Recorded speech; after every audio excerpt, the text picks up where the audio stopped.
Mario Dumont. Une feuille de route impressionnante. Un curriculum vitae aussi long que le pont de la Confédération.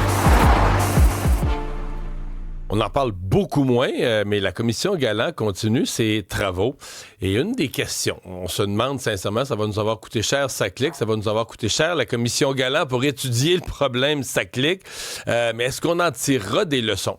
Et semble-t-il que c'est ce qui est regardé par des experts présentement. Stéphanie Vallée, doctorante en sciences appliquées, auteur d'un rapport, long rapport de 130 pages qui a été déposé à la commission Galland, mais vraiment là-dessus, là, comment éviter que de tels fiascos se reproduisent. Elle est avec nous. Bonjour, Mme Vallée.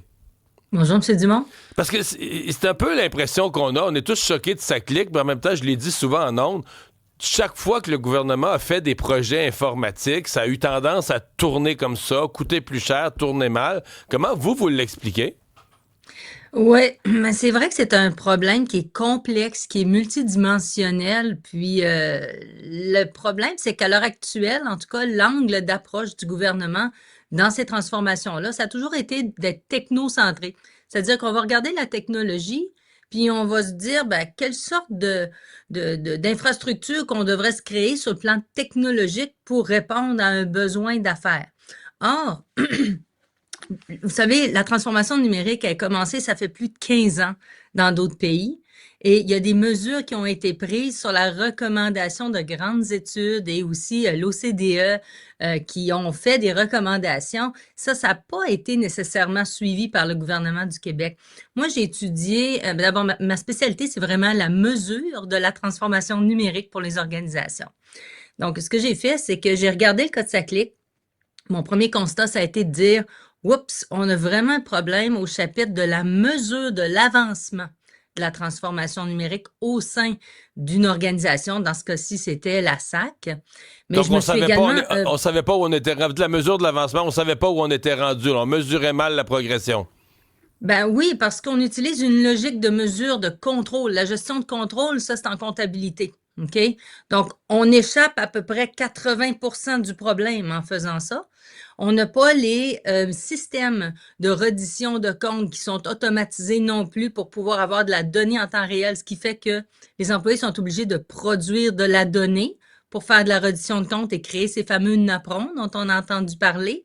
Ça occasionne évidemment des risques d'erreurs, des risques de doublons, des risques aussi de, on va le dire là quand même, là, de falsification, hein, si on veut, ou de pas tout dire la vérité. Les risques, ils sont réels, ils sont là. Aujourd'hui, on a fait trois audits de ce dossier-là, la SAC, mais on a utilisé encore des audits comptables. Il y a une portion EY qui a un petit peu plus analysé, si on veut, là, l'avancement du projet comme tel technologique. Mais en fait, là, ce qu'il faut, puis nous, c'est ça notre spécialité, là, c'est qu'on est en train de bâtir un cadre interdisciplinaire qui va permettre justement d'auditer des produits et des services qui sont pas encore développés. À l'heure actuelle, il y a deux problèmes, là. Le gouvernement n'a pas avancé dans sa transformation numérique, donc dans ses pratiques d'affaires. Comment les employés travaillent entre eux. Ça s'envoie encore des courriels, ça s'appelle, ça envoie des lettres. Ça, c'est la façon traditionnelle sur une échelle de maturité. Puis, à l'opposé, il y a là où est-ce que toutes les informations, les données sont envoyées de façon systématique, puis on regarde des tableaux de bord, puis on est capable de dire où est-ce qu'on est rendu. Ça se fait en temps réel. Mais pour ça, il faut avoir changé la culture à l'interne. Il faut avoir donné les clés à des gens pour qu'ils puissent faire des auto-audits en continu. La VGQ n'est pas organisée pour ça en ce moment. C'est pas. Non, parce que dans votre rapport, c'est ce qu'on considère, c'est que même la vérificatrice générale, quand elle tombe dans les dossiers numériques, elle n'a pas les gens qui connaissent ça. Une des questions que j'ai souvent posées, dans les conseils d'administration, on a un conseil d'administration de la SAC, puis mettons qu'on bitche pas un matin. On dit c'est du bon monde, ils ont tout un beau CV, des expériences dans toutes sortes de domaines. Ils sont nommés au conseil d'administration. Moi, je pense que dans la somme de ces 15 ou 18 personnes-là, ils connaissent les ressources humaines. Il y en a qui connaissent les finances, ils connaissent l'argent, ils connaissent plusieurs volets. Mais quand arrive la transformation numérique, ils connaissent pas ça. Je veux dire, pas ou peu ou très peu. Et là, ils sont obligés de se fier à un vice-président qui dit moi, tout est correct, tout va très bien, Madame la Marquise. Tout le monde prend sa parole. Et comment on règle ce problème-là? Comment on fait? On passe par-dessus ça? Ben, je dirais que le gouvernement a quand même démontré des pistes de réflexion et aussi d'avancement pour pouvoir se structurer avec la transformation numérique. Moi, j'ai quand même recensé là 7 documents fondateurs qui permettent de dire on avance quand même dans la réflexion.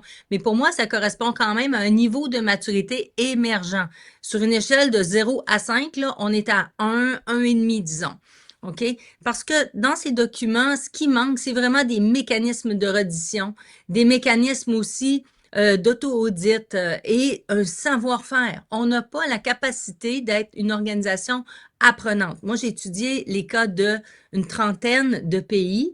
J'en ai retenu 9 Est-ce que qu'il y j'ai en a, mis dans ouais, le j'ai vu ça, rapport. vous avez retenu 9 sur 4 continents. Est-ce qu'il y a des pays ou des endroits dans le monde où on réussit la transformation numérique? On rentre Bien sûr. dans les délais, on rentre dans les coûts, puis ça marche, la transformation. Parce qu'on n'a pas le choix de numériser. Nos banques ont toutes numérisé. Ouais. Le gouvernement n'a pas le choix de suivre, là. Faudra Ben, le il n'y a pas le faire. choix de suivre. Mais on a un biais, là. Je vais vous dire, oui, c'est possible, mais on a un biais. La transformation numérique, c'est pas le fait d'implanter un système. C'est pas ça. La transformation numérique, là, c'est un processus en continu qui va se poursuivre jusqu'à temps qu'on aille intégrer l'ordinateur quantique. OK? Puis après l'ordinateur quantique, il va sûrement avoir d'autres choses. Donc, on n'aura pas fini.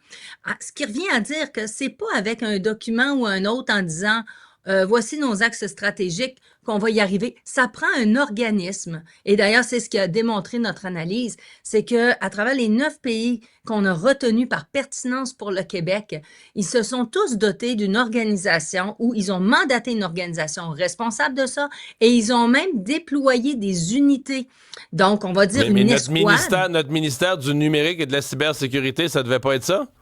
Le Ben, ministère parce que créé comment autour d'Éric Kerr, là, je pensais que c'était ça, moi. Ben, il faut regarder, je veux dire, historiquement, est-ce qu'un ministère a le droit d'aller cogner aux portes des autres ministères puis de leur dire, vous allez faire ci, vous allez faire ça? Oh, Ben non. non.